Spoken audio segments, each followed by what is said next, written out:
Salam Media.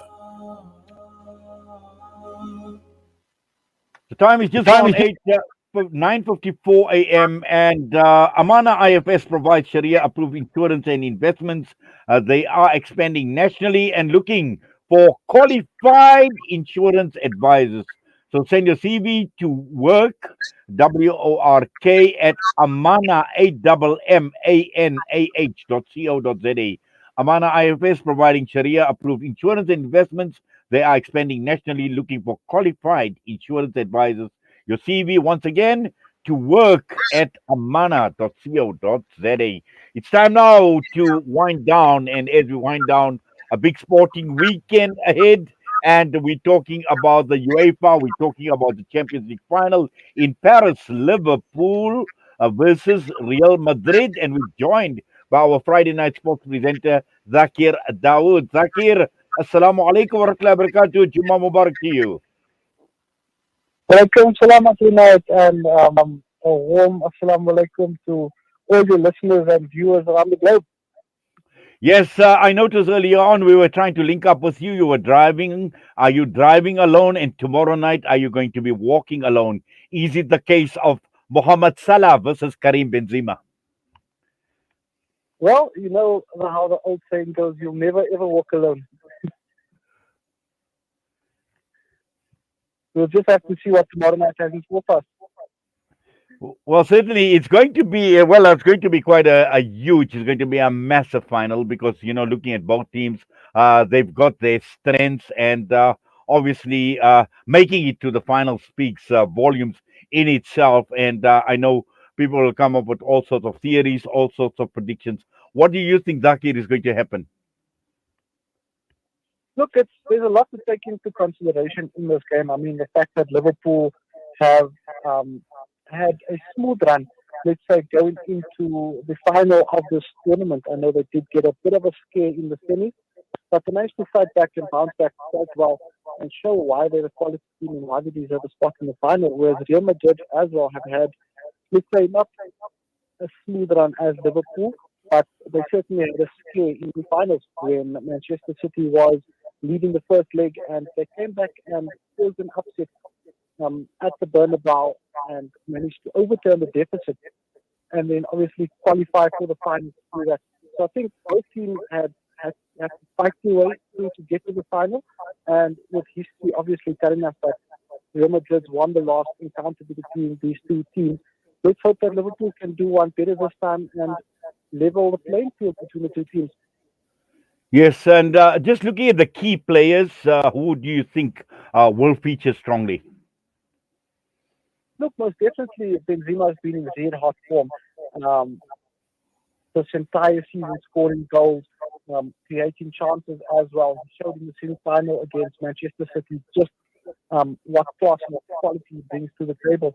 I think on the Liverpool side also there's been the likes of Joe Matip, who's had one of the most shots on target for Liverpool and also in the Champions League as a whole. I mean, he's had 12 shots on target in his last 11 starts, and that's just in the Champions League. And looking at it, I think Joe Matip would play a big role in this team. But I think we're definitely looking at the Salah Mane combination and also the likes of Thiago and Firmino coming to this team, possibly looking to run circles around the Real Madrid defense. Yes. Now, also all this talk about Mo Salah, and I'm not sure how much longer he is going to be at Liverpool. Could this possibly be his final match for Liverpool? Oh, he's still got another year left on his contract. And this is the time now they want to start sealing deals and confirming who's going to be in the squad and who's not. But looking at the season that Liverpool's had and also the signings that have been made in the Liverpool team, I definitely think that he would be part of the Liverpool setup going forward because there isn't really anybody sitting in his position as a whole. So I think Liverpool definitely have future plans for him going forward.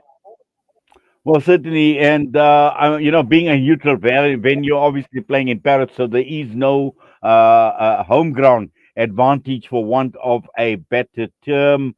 Uh, Give me your score predictions, Zakir. Oh, going to be actually quite a tough one to put me on the spot like that. But well, I think I'm going to go with a 3-1 victory to Liverpool. And is that going to be in extra time or just normal? Now that's going to be after 90 minutes. They should look to seal the deal within 90 minutes and move on. Well, let's see what happens. And 3-1, that is what you are saying, Zakir Dawood. Now, I see you are on the show tonight. What are you doing tonight, Zakir?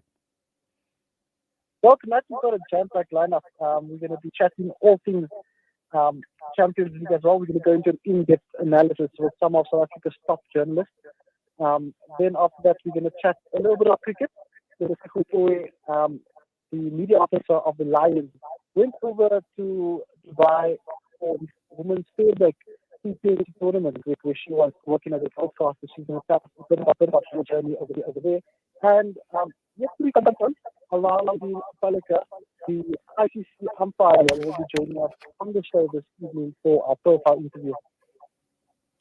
Well, Zakir, looking forward to that as well tonight, and more importantly, looking forward to the Champions League tomorrow evening. As always, we thank you. Drive safely, and we wish you well. Have yourself a wonderful Jummah, inshallah. Assalamu alaikum wa rahmatullahi wa barakatuh. Always a pleasure. Same to you and your listeners, Uncle Ned. Alaikum salam wa rahmatullahi wa barakatuh. Well, that was Thaakir Dawood, the Champions League final. Tomorrow, Liverpool versus Real Madrid. He's saying 3-1 to Liverpool within the 90 minutes. Let us see what happens. But next up is going to be Juz 27 by Sheikh Tawfiq Ibn As-Sa'ir. Let us be inspired by the recitation of the beautiful, the noble Quran on this beautiful day of Jummah. Let us continue reciting abundant durood on Nabi Sallallahu Alaihi Wasallam. If we haven't recited Surah Kahf yet, we have got the opportunity to recite Surah Kahf as well. So let it be a wonderful, let it be a Jummah which brings us close to Allah subhanahu wa ta'ala, and let us do justice to this beautiful day. Have yourself a wonderful Jummah, have yourself a great weekend, inshallah. And until we meet again next time, from myself and the rest of the team here at Salam Media, we wish you well. Assalamu alaikum wa rahmatullahi wa barakatuh.